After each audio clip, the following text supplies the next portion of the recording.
Good afternoon, everybody. So nice to see so many of you out here, including many new faces. Welcome to UNBC Northwest's public lecture series. My name is Phil Burton. I'm the regional chair here.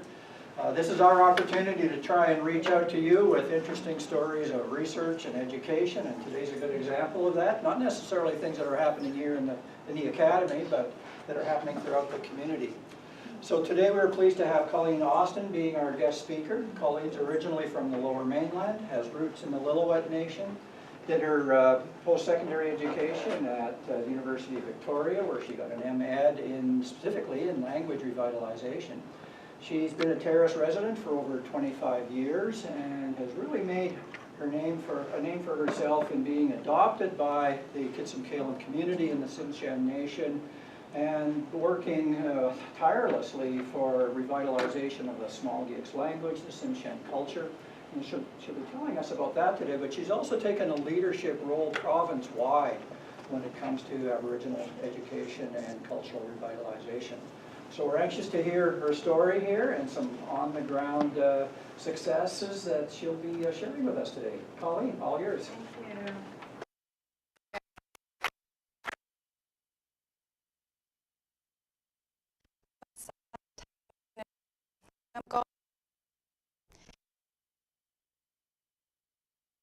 Thank you.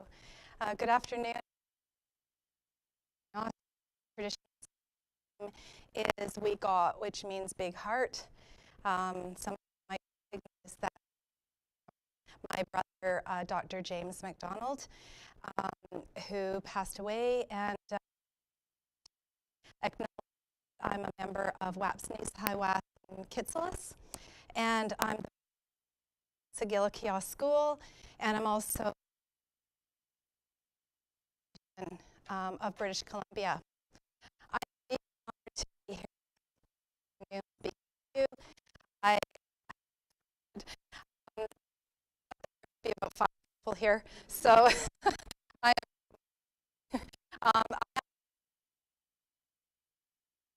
you and Kitsumkalum or Kitsumkalum or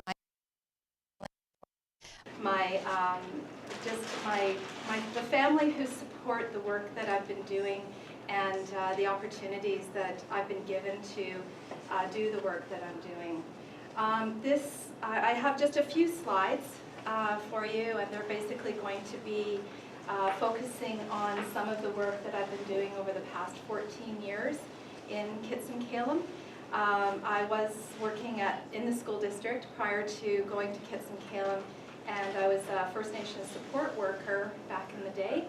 And many of you were there during that time to support me in the work that I was doing there. Prior to that, I was a foster parent and a mother and a wife, and I have a lot of you come from that part of my life as well, and I'm very grateful for many of you for staying the course on this long journey with me throughout. And I just want to focus a little bit on the Aksa Gyilak'yoo School in particular, even though there's been many things that have led to the work that I've been doing at the school. I really today want to focus on that. We, over the past 14 years, have gained incredible support, garnered support, and gained wonderful things for our students.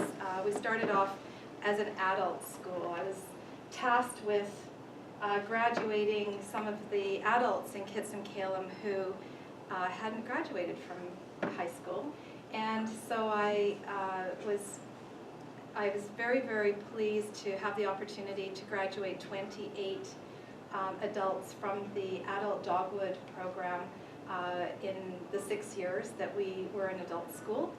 And I also had the pleasure of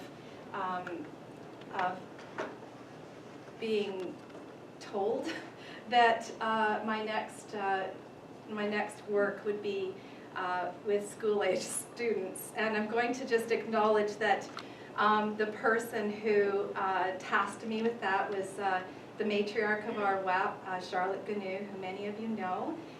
When Charlotte asks you to do something, you're very unlikely to say no. And so when she said that there were school-age students from the community who were not attending school, of course it's a tremendous concern for the not only the community but for all educators and parents alike.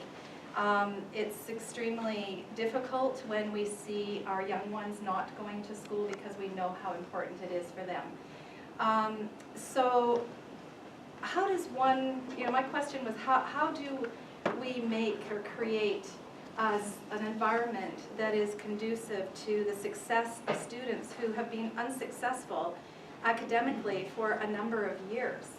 And so the answer for me was do something different than what they have been doing, and or have been provided education that they've been provided with. So over the course of bringing in school-age students to this little one-room schoolhouse of, I think I started off with about 12 students, and just sort of worked with them to give them life skills and talk to them about what they were successful at and what they weren't successful at. And what transpired in these conversations and in this work was a real lack of the students knowing who they were, which sort of surprised me. I thought that if you're from Kitsumkalum or Kitsalis, surely you know who you are. But that was far from the truth. And so I thought, well, I think I need to sort of focus on that piece and start to understand a little bit more about what that means to the community, and also have conversations with people about how I might be able to support that effort moving forward so that the students could understand more about themselves. And it didn't take long to find out that it was connecting to their cultural identity, the language and the culture of their nations that was going to make the difference. And so I embarked on applying at UVic to do my Master's of Education, and I want to thank a lot of you who are in the room today who supported me through that. Thank you. Those early days of, I don't think I can do this, to my graduation and to the feast that happened at the Kitsumkalum Hall in 2014 after I finished my defense of my thesis. And in large part, the work of going back to school at the age of 52 was my future work, which, you think at the age of 52 you're pretty much done, or you're pretty close to the end of your career, but it was only really the beginning. And what happened as a result of obtaining my master's degree, I started to look at our school and have conversations with our parents and other educators about what the school could look like in the future. So in 2014-15, I started to apply for the school to become an independent school in British Columbia, a private school. And the focus being language and culture, Sm'algyax and Tsimshian language and culture. And so in November 2015, we were fully accredited by the Ministry of Education and have since had gone through some monitoring inspections, and we're just about to go through our next full inspection. Since that time, I've become an inspector for independent schools as well, so I've had the opportunity to travel all over the north, Catholic schools, Christian schools, First Nation schools, and I've been inspecting the schools mainly for their educational programming, but also parts of their policy pieces as well, just to ensure compliance and also to ensure that any sort of statutory items that need to be taken care of are taken care of. So I support them in that. The school has grown from 12 students. Now we have 80 students at the school, from kindergarten to grade 12. And we have multi-grade classrooms. If you haven't been in the school, please come and visit us. You'll see multi-grade classrooms, which in large part have led to some of the academic success that we've had, as well as the language and culture pieces. We are so delighted that we're going to be building a new school. The project is well underway. We've gone through the feasibility study. We're in the design phase now, and in November we should be in the pre-construction phase. So I'm very excited to be part of that process, because in the early days of my career, when I was 15 years old, I started estimating and detailing reinforcing steel. So I was actually in construction for about 29 years. And so when we talk about bringing trades into our schools, I get very excited, because that's really where my early start came from, and my love of math and science and things like that. And the new school project is it's bringing me back to that time when my early days, when I really enjoyed my work outside of a building, because I was building buildings, mainly in the Vancouver and the Okanagan area. So the new school project is well underway. Unfortunately, it will be a very small school. The rules are that it can only be built for the number of students that we currently have. So that is a bit problematic, unless somebody writes us a big check or something and we can get funding for a bigger school. So that's where we're at. That's sort of the history of the Aksa Gyilak'yoo school so far. And I want to just mention, as I had mentioned to you earlier, I am the president of First Nations Schools Association. I was vice president for 3 years, and this is the end of my second year as president.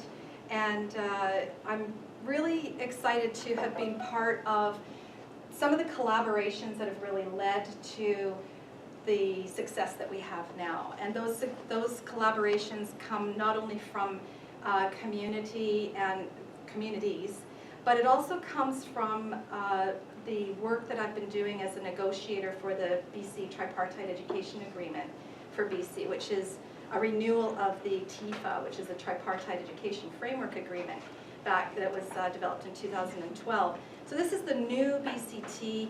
I'm really excited because I got to name the agreement, which was really neat. I thought it would look good on a teacup, BCT. And anyway, so the Tripartite Agreement is specifically geared to provide funding and programming and services to all First Nation students, regardless of where they live or where they go to school. That's the foundation of that agreement. And it took about a year or so of my life, and I want to thank Robin for supporting me through that, because it was gruesome. If any of you have negotiated a large agreement, you'll know what I mean. It was hard. It was hard. What we got out of it was hard fought. And having a First Nation school, or being in a First Nation school, I was particularly focused on the funding that we needed in our schools to also be considered by BC to fund all of our learners in other schools. So we have special education funding, which is now going to independent schools. We also have transportation funding, significant transportation funding, which is being provided for all of our First Nation students, regardless of where they live, just for safety reasons. And we also have currently in our First Nation schools only, of which there are 131 in the province, an additional $13 million per year for 5 years for language and culture, on top of the $3 million or so that we already had. So we've got a total of about between $17 to $19 million a year for language and culture in our First Nation schools. So Canada coughed that up, but now we need to work on BC to take a look at what the needs are in our other schools, the ones that they're responsible for funding. So fortunately, I've had many conversations with both the Minister of Education as well as the Premier, and they're very supportive of this work that we're doing. for our learners, but of course there's limited amounts of money, so we have to probably become a little bit creative, but we're not going to give up on the ask. We're going to continue to ask for more funding for language and culture for all of our students in our schools. I want to mention too that a lot of the collaboration that's happened throughout my tenure at Aksa has been with the elders, with the chiefs and matriarchs, and the people who are the knowledge keepers of both the language and the culture here in this territory, as well as other territories that I've had the opportunity to visit. They really help to influence my thinking and the work that I'm doing. Many of the elders who have supported me throughout are here today, and I thank you for being here. I acknowledge you and thank you, and many of you have chiefs and matriarchs from your WAPs who have supported me as well, and I thank them, and I thank you for being here from your families. The other thing that we do, and you'll see the photo on the top left there, is from Dundas Island, from Boat Harbor. Every year we take our students out to Boat Harbor to pick seaweed, and they're out there for a week. Not all of them, but a group of keeners are out there.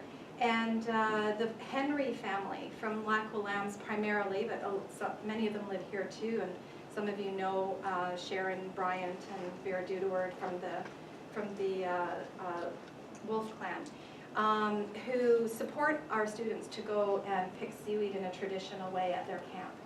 And we're very grateful for that. We have so much learning happens prior to the students going out on the land and the water, and then when they are there, they learn even more, and when they come back, they have such wonderful stories to tell us about what their learning has consisted of. We also have a Good Start camp that's basically how we kickstart our school every year, our school year. We all go out to camp for 3 or 4 days. The little ones don't sleep overnight with us anymore, but they used to, and because we're growing so much that we're sort of running out of room for everybody to be housed out there. But we stay out there and we do all kinds of on-the-land learning. But the biggest gain from that is the relationships that we build, not only between the students and the teachers. Of course, when you have new teachers, you want to make sure that you build those healthy relationships right off the start. But then we also have students who are getting to know each other as well. We have new students coming in. We have students who have been with us for a while who support the understandings of the new students with regards to the school culture. So, speaking of which, our school the foundation of our school is Sm'algyax. And Sm'algyax means respect or honor. And I want to say that it is a law of the territory. It is a nayao. And it is extremely important. I've been told by my mentors that it is the most important law of the territory. And without it, we can't survive and we can't function properly. And so our school is based on respect. We have we place a lot of value on inclusivity as well. We want students to understand that regardless of where you come from, you have an identity and you belong. And so we have students who are non-First Nations attending our school. We have students who are mixed. Some of them are partially First Nations and Scottish and Irish and Portuguese and all kinds of things. And we really love to be inclusive of all of the cultures that we have in our school. So we focus on that. We also focus on gender identity as well. So as the president of First Nations Schools Association, I just signed on to the SOGI partnership, the Sexual Orientation Gender Identity, at the legislature back in November. And so in next month, our school is going to be we're putting together a film school, and we're preparing a film that has to do with sexual orientation and gender identity. So you can look forward to that soon. We're hoping to be able to show it at the First Nations Schools Conference in April. But these are the types of things that we're doing. Collaborations are absolutely paramount, as I mentioned before. And I think that apart from the encouragement that our students get from their families, the community, and from the teachers and each other, we really have to focus on setting the bar high for our students, and we do.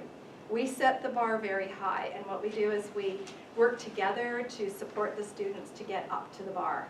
And sometimes it takes a little longer, sometimes it doesn't, and we're okay with that. And there's many different ways that many approaches that we take to achieve that.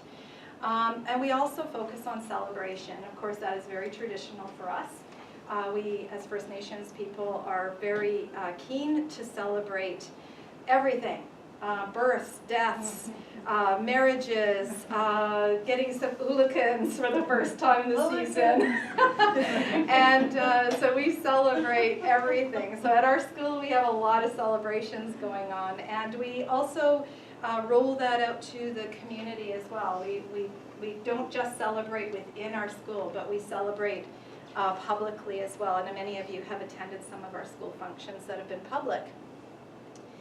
So I'd like to, and I know that those of you who are educators or are going to be educators, or maybe some of you are just keenly interested in finding out how all of this leads to academic success.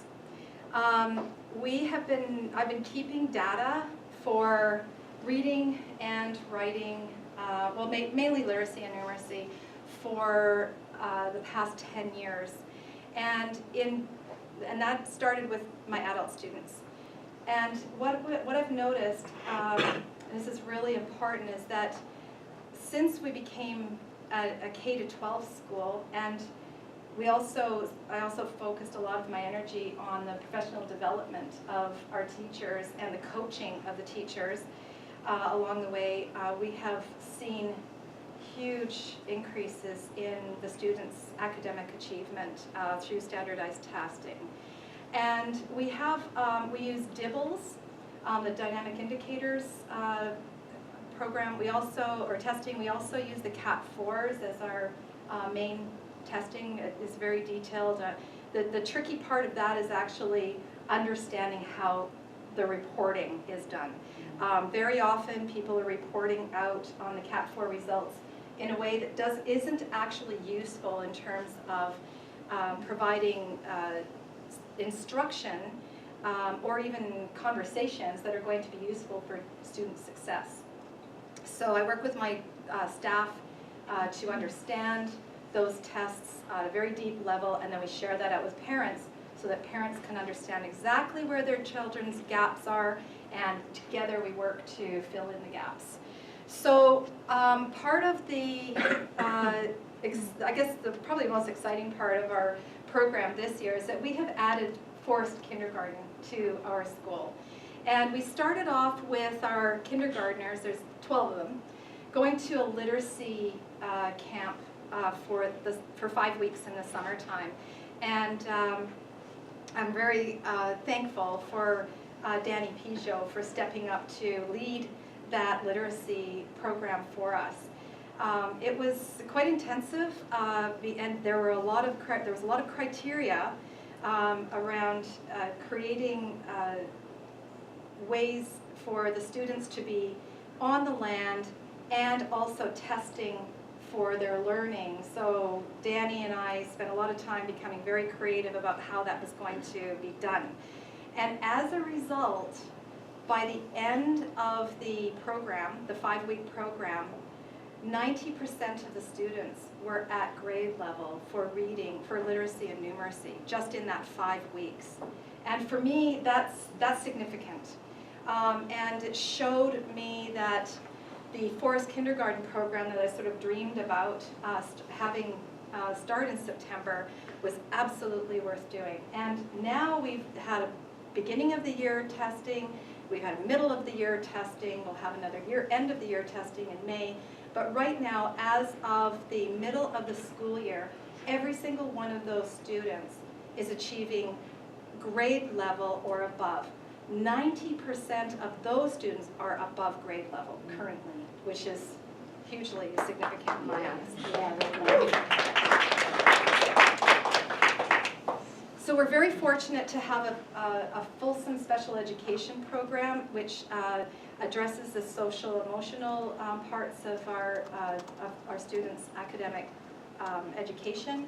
I'll speak a little bit more to that in a moment, but it's very, very important for us to realize that it's a key part of our students' learning and their school environment. We need the students to feel safe, we need them to feel confident, and we will build their competence throughout their time with us. And so that social emotional piece is extremely important. And as we're having more and more conversations around mental health, I think that we're becoming, we're finding more places to have these important discussions, and I am pleased that those discussions are coming back into our school. We have people who are coming to the school with amazing ideas of things that they would like to do with us, and with regards to the social emotional pieces. We have counseling services for our students and our families. Of course, we went through the gambit of, the parents don't want the students to have counseling, the students don't want themselves to have counseling, and so just building understanding around that has been a process. But basically, the focus right now for us is really on the social emotional piece as it pertains to on-the-land learning, physical activity, and also connecting to language and culture. So we're really looking forward to that. Jean-Paul. Sorry, I had to throw that out there. I'll just wait a moment and the slide will move, or can I just ask you to key up the next one for me, Alex? Or Should be good. Oh, there we go. Okay, so this is the exciting part for me. UNBC, thank you so much for having me here today. I really appreciate this opportunity, but what I appreciate more so is what you have done to create a place for your learners to come and work in our school. So I thank mainly the social work and the education departments because you have actually graduated students from your programs, and they're now with us. And they're not there because they wanted a job necessarily. They're there because they absolutely love to do things differently. They like to work outside of the box, and it's a place for them. I just want to acknowledge Kim Hoekstra, who has her Bachelor of Education, Carolyn Morrison, who has her Bachelor of Social Work, Kateri Clay, B.Ed, Teresa Jones, B.Ed, Cheyenne Edgar, B.Ed, and John Bloomhagen has a certificate in language from UNBC. So thank you, UNBC, so much. Keep up the good work. You're feeding our school, but you're also feeding our future generations as well. Working at Aksa is not easy. It's hard work. We don't have a 40-hour work week at our school. We just keep on doing what has to be done as is necessary. But what's beautiful about that, because we're not sort of clocking our time, we enjoy every day that we're there. We enjoy all of the activities that we're doing with the students. So if we're cross-country skiing with them on a weekend in Hazelton because we're having a tournament, or we're out at Onion Lake or something, it doesn't seem like work. It's just so enjoyable, which is, if you're going to have a career in education for 40 or 50 years, you want to be in a place that you enjoy and it doesn't really feel like work. And these are some of the people who have felt that way, and I'm really grateful for that. Of course, when you come out of university, you have a lot of skills, but what I do at this school is I work very closely with students, or with teachers, to coach them to become master teachers, because that's what we really are aiming for, is master teachers. So it can be subject specific, it can be methodology specific, but that's what we do. And I won't go into all the details of how that's done, but it's working. And so we now have teachers who are teaching through our connected classroom model to other schools, other remote schools, who can't get teachers who can teach biology 12 or English 10, 11, 12 first peoples or social studies 10 or whatever. So our teachers are becoming master teachers and in turn able to support other communities. So I'd like to show you a short video after this, but I want to make a quick announcement that on Saturday, this Saturday, March 2nd, the school is going to be hosting this wonderful event at the Kitsumkalum Hall. We hope that you will come. It is really important because we've got a 96-year-old Sm'algyax fluent speaker, or first language speaker, by the name of John Reese. His Tsimshian name is M.Ed, and he is here from Kitsumkalum. He's going to be providing us with some kind words and some probably words of wisdom. And Terry Burr, her traditional name is Ashley Dow. She's an educator from Kitsumkalum. The two of them are going to be speaking to us on Saturday. We're going to start off with a lunch with traditional foods, as well as I want to say colonized foods, but how about foods that our visitors have brought here, right? So there'll be something for everyone, and so the event is going to be, it's free, so please come, bring people with you to support our language and culture learning, not just for our students but for all of us, because we're all on the territory of the Tsimshian. And I think it's really wonderful when we can do that. I would also like to say that I've got some elders here who have been working very hard to make a significant contribution to this particular event. So we have Ariane Smach, Larry Derrick, we have Faith Wing, and Sia Matsia, Paula Wesley, who have been busy making new regalia for our student dance group, our children's dance group. And so on Saturday, I think they're going to be going on the floor at about 2:30. They're going to be bringing the regalia to life with their drumming and singing and dancing in Sm'algyax, of course. So I hope you can join us, and it will be right from four-year-olds. Well, I think they're almost all 5 now, up to 19 or grade 12s. So I hope you can come. This event is sponsored by our school and we got funding from First Pupils Culture Council as well. So we're grateful for that. Finally, I would like to leave you with a video that we produced at the school. It's a climate change video. This is my contact information. I'll pop that back up there in a moment. I actually should have just stopped at the last one, but I'm going to ask Alex to pop this video up for us. Some of you might be aware of the highway video that we did to honor the missing and murdered Indigenous people. And if you haven't seen it, go on YouTube. It's called The Highway, and if you type in Kitsumkalum, The Highway, it'll pop up.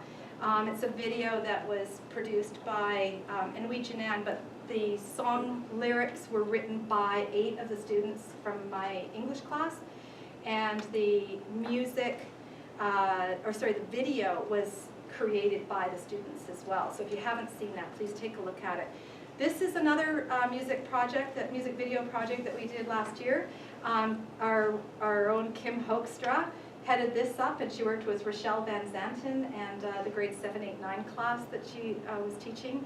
And so I'll just have you watch this. It's about 4 minutes, 4.5 minutes, and I hope that you enjoy it. And I don't know if Nicole has seen this, but your daughter is the feature in it. So we just put it on our website, like literally 2 minutes before I got here. So I hope you enjoy it. We'll watch that, and then we'll go to questions.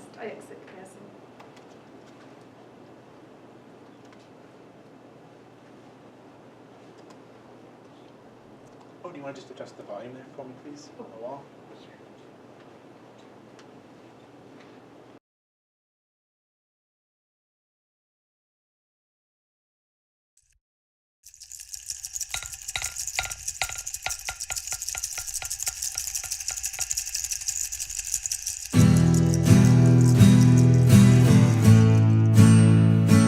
I've been down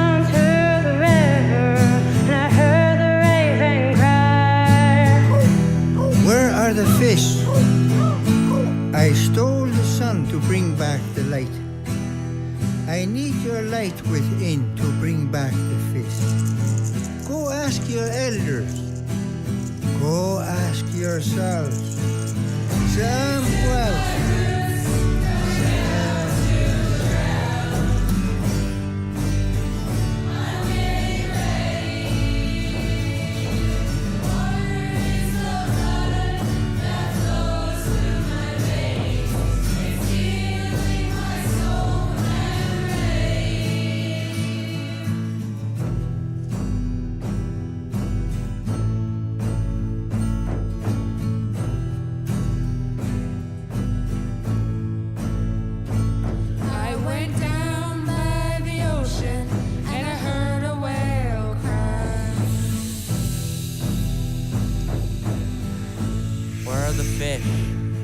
I look out for the creatures below and create balance for the ocean with my song.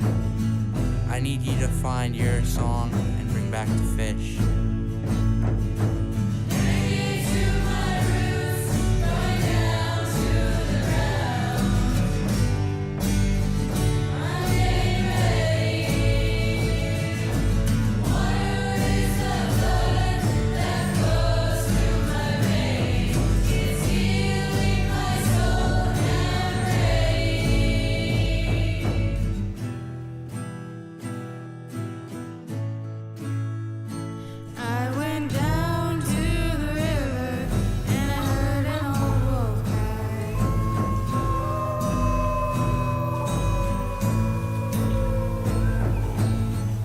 The fish. I create balance in the forest. I teach you about strong family. I'm a hunter. I'm a warrior. I need your courage to bring back the fish. Go ask your elders. Go ask yourself.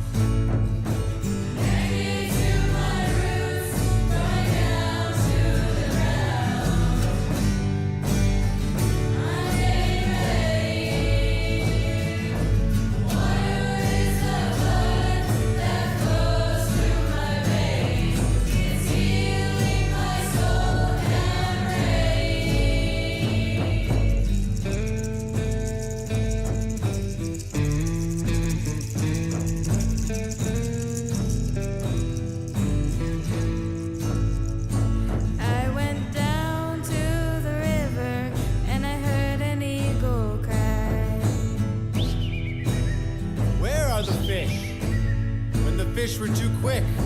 I caught them for you. Now you must be quick to bring back the fish. Go ask your elders. Ask yourself. Ask your creator. Gyoks amanis.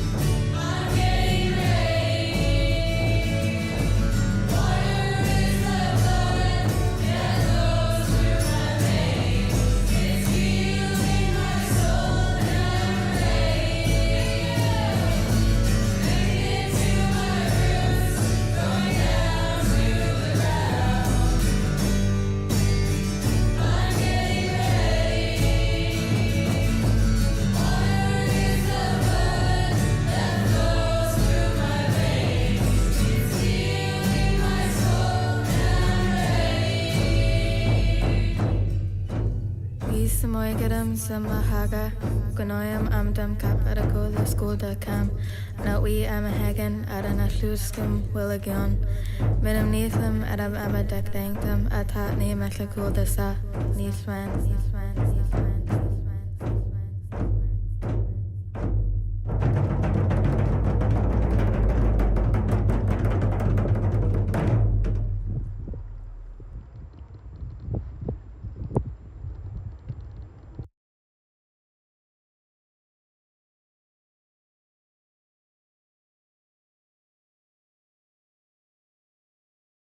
Alex. So I'll maybe just, if you could put the contact information up. Great. I'm just going to speak to that for a moment. And so you can, if I travel a lot, as Phil will know, trying to get me to slow down long enough to actually commit to being here today. As I said, I do travel a lot, but I'm available via email. Unfortunately, I have it on my phone, so it's that close. But at any rate, if you're interested in taking a look at the highway video or the climate change video that was just shown, they're on our nagkschool.ca website. And there's also, we just opened up this new website a couple of weeks ago, so we're sort of populating it with some of the materials that we had on our old website. So I hope you don't mind being patient with us as we work to populate that website properly. We just wanted it to be a little bit fresher and a little bit more sort of easier to find things, because as you grow as an institution, you start to realize that you maybe haven't filed things the way that you should, so that people can find what they need. And so that's really the challenge that we had, and we're trying to address that.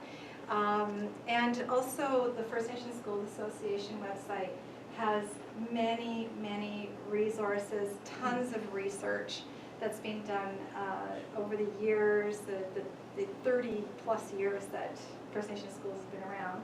And we've published many not only research pieces on education in First Nations schools and for First Nations learners, but we also have many resources that you can download either onto your computer, you can print them off, having to do with principles of First Nations learning. And we have, I won't go into all the details, but we just have so much on there. Please have a look at the fnsa.ca website. And on April 12th and 13th, we have a big conference, our annual conference, coming up at the Sheraton YVR in Richmond. We just encourage you to come if you can. It is a wonderful opportunity for you to meet some of our educators who have been doing fine work in our schools, and also some of the people who have mentored us and inspired us, like Anita Archer and Zaretta Hammond. They've been instrumental in supporting us, as well as Evan Adams. Dr. Evan Adams will be there. So I hope that you will consider coming to our conference. We have approximately 500 educators who register. We just opened up registration a couple of days ago, and some of our workshops are already full. So we just really encourage you to do that. If you have any questions that you don't have time to ask today, or you would like to sort of process all of this and ask me questions later, please just pop me an email. And I just thank you so much for having me here today. Thank you.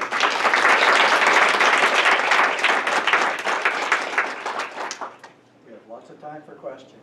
I just want to acknowledge Colleen. My name is Lynn Parker, and I'm employed at the Commodity Friendship Society. I come from Kitsumkalum and Kitsumkalum, and I just want to let you know, Colleen, how honored I am to be here to listen to you. It is quite hard to get a hold of this lady. I try and snag her at functions like these just to get 2 minutes, because I honor you and the work that you've done all these years, and it's very grateful for all the work that you've done, that you've accomplished for our children. And it's a passion, and it's such an easy thing to jump into when you love what you do, and I love that. And I'm happy to say I'm following right behind you, because I'm working within the community of Terrace to bring more language and culture through Commodity Friendship Society. So I'm quite ecstatic to hear what you have to say today. And great job on the video. Beautiful. So beautiful. Thank you. Thank you, Lynn. Appreciate it. Thank you. Aksa Gyilak'yoo, Kitsumkalum, Gyilak'yoo, Thank you, Colleen. The video was very emotional for me. That was my daughter. That's the second daughter of mine that Colleen has taken under her wing and taught. And when Colleen talks about the social emotional pieces of Aksa Gyilak'yoo, my kids were My kids are great academically, but they don't always fit into the social structures of mainstream school. Colleen gave them that identity. She reinforced the lessons I was teaching at home about the importance of our language and culture, and she gave them a place and a home where they could go during the day. She's not only done that as their teacher, my two older daughters have actually worked for Colleen at various stages, and she's taught them how to be good employees. Sometimes maybe it wasn't so easy because they are their mother's daughters. But the work that Colleen has done, not only within our school but within our community, has really filled in the gaps for us in our culture. So although she may not be born Sm'algyax, she has done so much to keep our community focused on our culture and to keep revitalizing our culture, and brought us tools that we were missing perhaps, or a voice that maybe we couldn't find. And the name we got did belong to your brother James, but you have carried it well in my eyes and in my daughter's eyes. And the work you do at Aksa has saved them and pushed them forward. And they would not be the young women they are today if it had not been for your driven passion for culture and language in our school. So Colleen, I know sometimes this work, when you're out there trying to change systems and decolonize systems, people will tear you down. People will tell you that you're wasting your time, or you don't have a right to do that, or you're not the right one. But I'm telling you, for my family, Colleen, you have made a huge impact and a huge difference. And that means for my house, you have made a huge difference. And so if you ever feel like your work is not appreciated, I have 3 daughters because you stepped in and needed you with this curriculum, this school, and this program. So from my heart, and that's all I have to say. Thank you.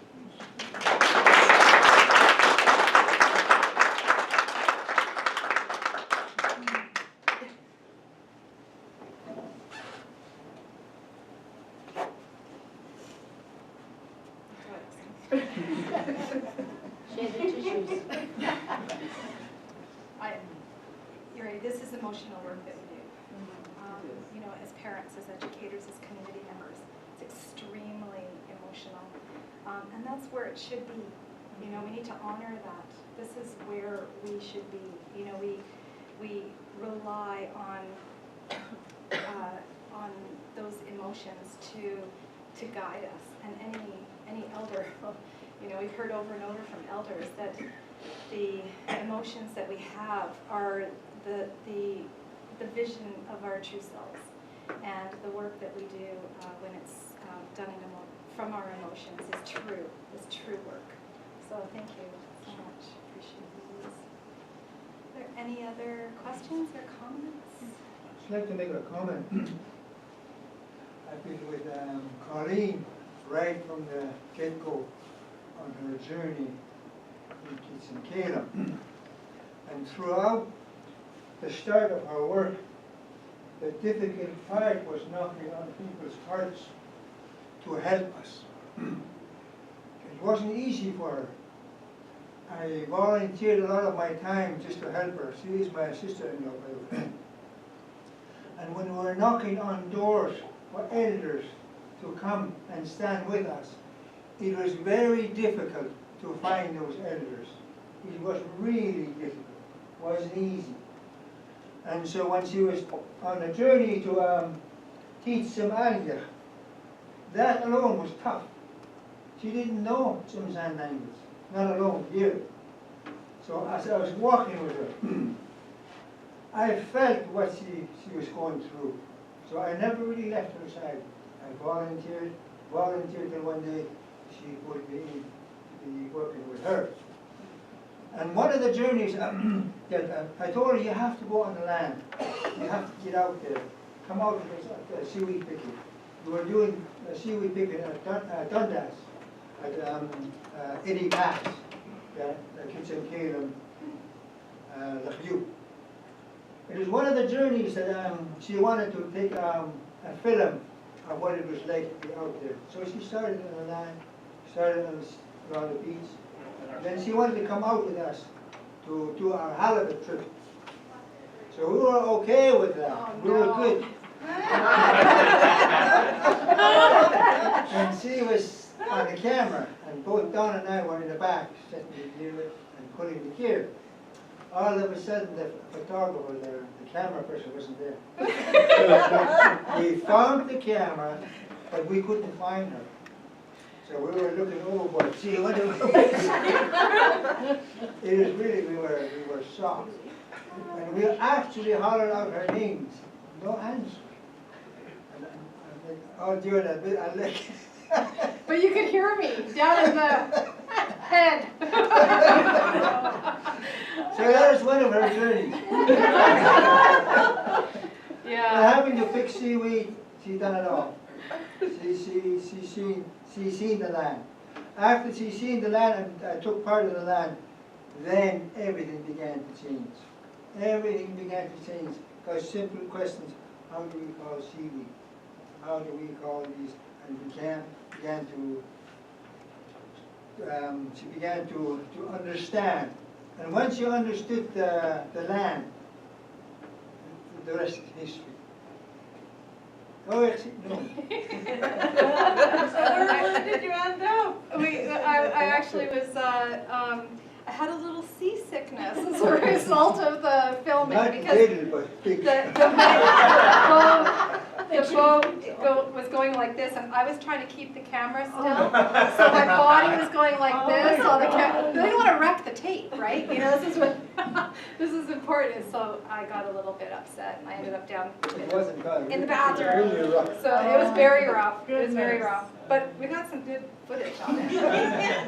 And the other part of that story is that we had, it was at Arthur Island, and we had to bushwhack our way in because no one had been there for about 16 years. And all the little seedlings that were typically around during seaweed time were now full-size trees, and we didn't have an axe. So we were trying to selectively log these trees and make a camp for ourselves. And while the elders waited patiently for us to set up camp, and then they came on shore, and we were able to have our dinner, and then we went out seaweed picking at about 4 o'clock in the morning or something. It was amazing. It was an incredible. It was in 2008. It was 11 years ago almost, coming up in May. And that experience that I had is one of the driving forces to continuing to get funding or to support the efforts needed to continue to have those seaweed trips for the kids, because and it's not just for the kids, it's for the teachers as well. A lot of them haven't been out on the land either, and so it was such a rich learning experience. I'm very grateful to Larry and to Don Roberts for taking me out, turning me a little green. So it's all good, yeah. So it's coming up to 1 o'clock, and I'm sure some of you have to zoom back to work or to school.